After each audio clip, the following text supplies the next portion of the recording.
আল্লাহ নবী বলেন, মা জালাসা কওমুন মাজলিসান লাম ইয়াযকুরুল্লাহ ফি, কোন মানুষ যখন কোন মজলিসের মধ্যে বসে, বসার পর যদি আল্লাহ স্মরণ না করে, ওয়ালাম ইউসাল্লু আলা নবিয়িহিম, নবীর উপর যদি তারা দুরূদ না পড়ে, বলেন এই জায়গার মধ্যে কতবার আমরা দুরূদ পড়লাম, কতবার আমরা জিকির করলাম। গানের কোন মজলিসের মধ্যে যদি যাইতেন, একবারও আল্লাহর নাম নেওয়া হবে না, একবারও দুরূদ পড়া হবে না।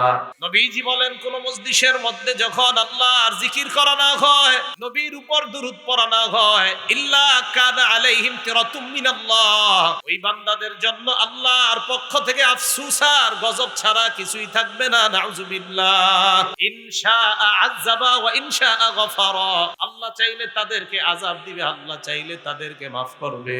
আবু দাউদ শরীফের বর্ণনা, 4855 নম্বর হাদিসের বর্ণনা।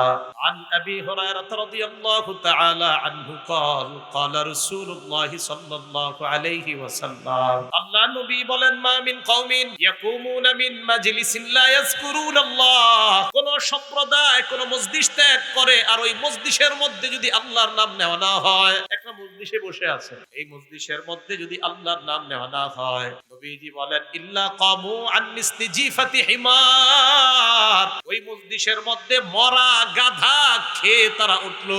গাধা, মরা গাধার সব দেহের ভোজন সভা হয়েছে, সেই ভোজন সভা থেকে ওঠা আর কোন মজলিসে আল্লাহর নাম নেওয়া না নেওয়া, কোন মজলিসে যদি আল্লাহর জিকির না হয়, আল্লাহর নাম নেওয়া না হয়, ওই মজলিসে মরা গাধার মেহমানদারি যেমন, ঠিক ওই মজলিসের অবস্থা তেমন। নাউজুবিল্লাহ। ওয়া কানা আলাইহিম হাসরাতান ইয়াউমাল কিয়ামাহ, এই মজলিসগুলা কিয়ামতের ময়দানে তাদের জন্য আফসোসের কারণ হবে। আল্লাহ হেফাজত করেন।